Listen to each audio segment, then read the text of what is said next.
Amigos de la Justicia en Acción, excelente día, tarde, noche, a la hora que nos estén viendo. Les damos la bienvenida a este nuevo episodio en donde vamos a platicar sobre cómo es que un proceso penal puede cambiar la vida de una persona y quién mejor para contarnos muchas anécdotas, muchas historias que Luis Carlos Gutiérrez. Luis Carlos, ¿cómo estás?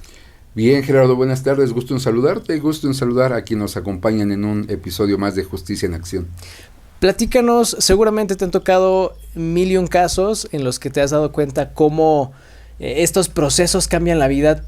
No sé si puedo decir para bien, evidentemente para muchas familias debe ser muy complicado, pero en tu experiencia, ¿de qué forma un proceso de esta magnitud toca la vida de una persona?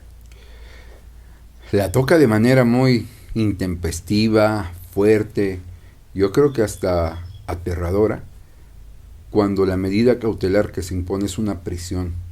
Definitivamente transforma la vida de esa persona a la que le estás imponiendo la prisión, pero también la vida de la familia, porque a veces esa persona a la que le estás dictando una prisión, pues era el sustento de una familia, o me ha tocado que es la mamá, y entonces eso cambia profundamente la dinámica, el curso, la vida de no solo una persona, sino de todo su entorno.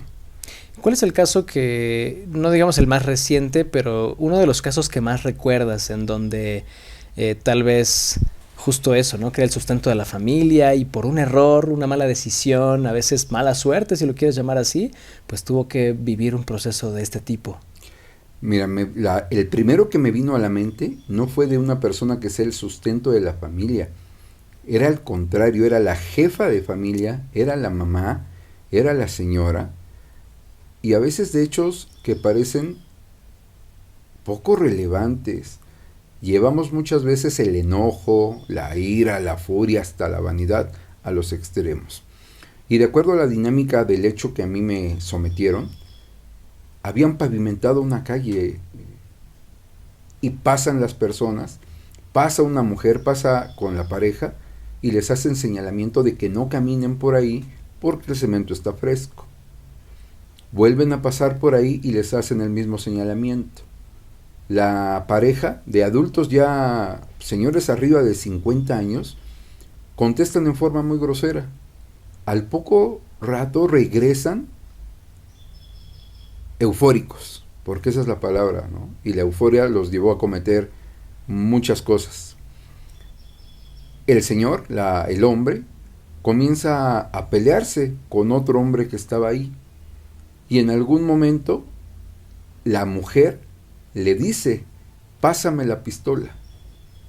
La señora toma la pistola, encañona al hombre con el que estaba discutiendo el esposo, y afortunadamente no lo priva de la vida, no lo mata, porque el arma no se dispara. Señalan que al menos en 3 ocasiones accionó el arma de fuego, pero no accionó, no sabemos por qué. Pero de acuerdo a esto y otras circunstancias y los datos de prueba que aporta el Ministerio Público, configuran un homicidio en grado de tentativa, lo cual ameritó que la señora se quedara en prisión.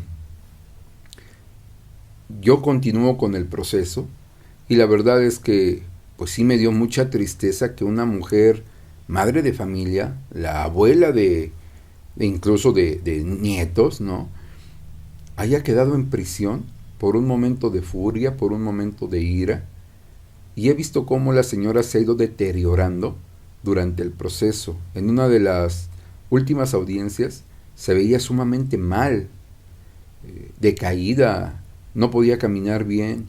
Me señaló que le dolía el estómago y que no había dormido. Se veía muy, muy mal. Y esto está afectando no solamente a ella, está afectando a su familia. Me tocó otro de los asuntos que ahorita me hiciste recordar, donde el imputado era un masculino, y la verdad es que se veía sumamente varonil, cabello rapado, pelón, corpulento, un gesto agresivo, y todo el tiempo durante la audiencia se portó muy, yo diría hasta hostil. Su gesto era muy agresivo, y eso fue cambiando, se fue atenuando, al momento en que solicitaron su prisión. Y cuando escuchó que la medida cautelar fue la prisión, pues ese hombre varonil, corpulento, agresivo, se apagó en un instante. Y en ese instante lo que salió fueron lágrimas y, lamentablemente, porque uno no puede apartarse de la condición humana, la súplica de no dejarlo en prisión. Pero también fue un hecho que parecería intrascendental, otro hecho donde dominó la furia y terminó en prisión, apagándose en ese momento, afectando a su familia, porque además era un doctor, era un profesionista, no era como muchas veces pensamos, personas que no tienen oficio ni beneficio. No, es un doctor o era un doctor, y terminó en ese momento bajo una medida cautelar de prisión. No quiero imaginar la forma en que se haya afectado su reputación como profesionista, ¿sí? Sin considerar además que, pues bueno, tiene una familia y esa familia se ve afectada en ese momento. Pero son un sinnúmero de casos donde me ha tocado ver a la persona sentada en el espacio de los imputados, de los acusados, con medidas cautelares de prisión, y atrás en el espacio del público las familias, hijos, hijas, la esposa, en otro contexto los papás, ¿no? Ya recordé otro donde es un hecho lamentable también, donde una persona que le comenzaron una persecución, la policía lo comenzó a perseguir y no se detiene, y en su camino no solamente impacta vehículos, termina impactando una motocicleta, y del impacto fallecen 2 personas, hombre, mujer, que eran padres de familia, dejan en el desamparo hijos, y es un joven muy joven, que no tiene cómo poder reparar el daño y poder obtener una libertad o quizás menos años de condena. Los padres son los que ahora se ven en la necesidad de poder vender un bien, de poder vender un departamento que tienen para ayudarle al hijo a poder pagar esa reparación del daño y que pueda obtener algún tipo de beneficio o una condena menor. Definitivamente un asunto de índole penal, y más cuando hay prisión, puede trastocar la vida de una familia, la vida en general de una persona. Lo he reiterado en muchas ocasiones. En mi consideración hay 2 profesionistas que tienen la vida de las personas en sus manos. Los médicos, porque un médico te receta mal un medicamento, pero sobre todo en una cirugía se equivoca y pierdes la vida. Y el juzgador, en una sala de audiencias, toma una mala decisión y acaba con tu vida material. Te deja en prisión y acaba en ese momento con tu vida material. Sí, los asuntos de índole penal trastocan mucho la vida de las personas. Y que me pones a pensar también sobre, a veces pensamos, bueno, ¿qué va a pasar si me bajo del carro y la armo de tos, ¿no? Y bajo un tubo y nada más para fanfarronear, ¿no? Cuando ese tipo de situaciones nos pueden llevar justo a eso, ¿no? A prisión. ¿Y te ha tocado casos contrarios en donde tal vez veas jóvenes que vienen desenfrenados, que vienen en perdición, entran a prisión y cambia este chip, cambia esta perspectiva de vida, se calman más? ¿Te ha tocado ver a lo mejor casos para bien? Mira, desafortunadamente yo no conozco qué es lo que sucede con una persona después de que se ve involucrada con un suceso de índole penal. Sí me ha tocado ver en la sala de audiencias jóvenes, ¿no? Y es que yo creo que sucede a todos en general.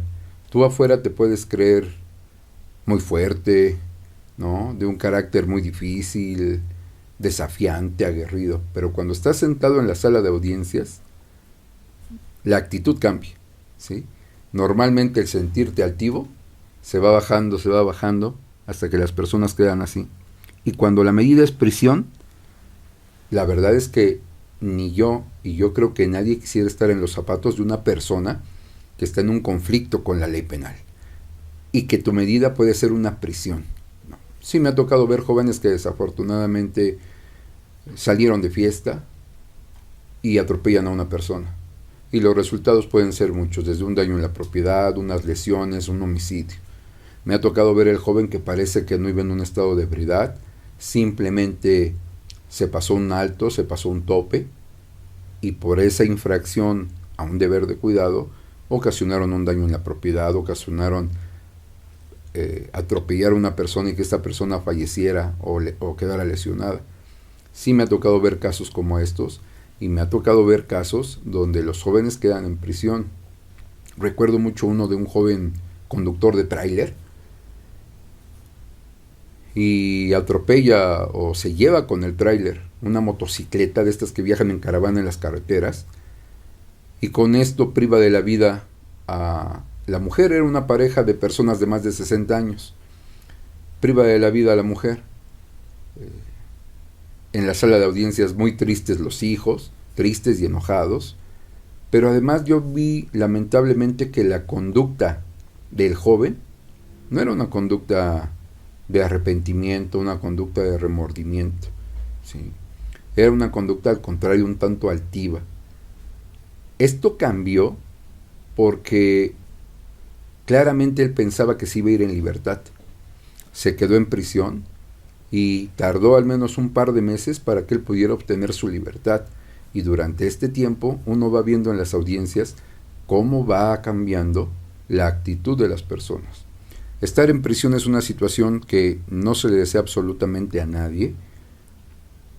Cambia definitivamente la forma de pensar y de ver la vida de alguna persona. Definitivamente, amigo. Nada más para cerrar, pues, ¿qué consejo pudieras darle ahorita que se viene también hablando del sector joven, ¿no? Que se viene el Día de las Madres también próximamente, pues no sé, algún consejo para los padres de familia también que puedan hablar con sus hijos, ¿no? Que les prevengan que esto es real, ¿no? O sea, que por un accidente, una imprudencia, pues pueden arruinar su vida, ¿no? Consejo, pues yo les contaría la anécdota de lo que hizo mi padre con mi hermano y conmigo, ¿no? Prestarnos un carro implicaba que nosotros tuviéramos primero ya un criterio. No nada más era darte un carro porque sí. Segundo, cuando nos prestaba su carro, le pasaba prácticamente un checklist de si tenía un rasponcito, porque lo tenías que regresar íntegro. El carro a veces no tenía gasolina. ¿Por qué? Porque él decía, me pediste el carro, no me pediste gasolina. Y le decías, ¿me prestas? Es tu novia, no la mía. Y entonces nos enseñó a valorar las cosas. Pero además siempre nuestros padres en general, estuvieron muy cercanos, que es lo que yo le diría a los padres de hoy en día. Sí vivimos en una época, en una era de mayores libertades, pero jamás sobrará que un padre esté al pendiente de su hijo, respetando por parte del joven un horario, ¿sí? Los padres de antes normalmente te decían, llegas a las 10, 11, 12, 1, y lo respetabas porque venía un castigo, venía una sanción. Los padres estaban al tanto de cómo llegabas, ¿no? Querías llegar sin hacer ruido y a veces encendías la luz y ahí estaba el papá. Si bebiste, si no bebiste. Yo creo que hoy en día la revisión puede ser o debe de ser hasta un poquito más agresiva quizás. ¿Ves con qué ojos viene tu hijo? ¿Ves con qué actitud viene tu hijo? ¿Ves con qué olor o con qué aroma viene tu hijo? Y eso no está de más, eso considero que no es entrometerte en la vida y en las libertades de tus hijos, es estar al tanto de ellos, para que el día que suceda un hecho, no digas o no te sorprenda por qué sucedió. Nunca supiste si tu hijo bebía o no bebía, si consumía algún tipo de narcótico, algún tipo de droga. Nunca lo supiste. No sabías ni quiénes eran sus amigos, no sabías qué lugares frecuentaba, ¿sí? Entonces yo creo que los papás tienen que estar muy al pendiente, al menos de estas situaciones. ¿Quiénes son los amigos de tu hijo? ¿Qué lugares frecuenta? ¿Bebe? ¿Puede consumir algún tipo de sustancia? ¿Sí? Siempre saber dónde está. Imponer reglas. Es un consejo que con el debido respeto yo le daría a todos los padres. Soy padre de un menor que aún no llega a esos niveles, pero espero algún día poder tener un control de ese tipo sobre él. Perfecto, Luis Carlos, muchísimas gracias. Y pues bueno, ya saben que para este 1 de junio nosotros vamos con Luis Carlos Gutiérrez con el 19 amarillo. Así que más adelante en redes sociales también les explicaremos cómo se llena la boleta. No es sencillo, pero no se preocupen que vamos a irlos guiando para que ese día lleguen bien informados. Nosotros nos vemos y escuchamos pronto. Síganos en La Justicia en Acción en redes sociales. Ahí nos vemos. Bye.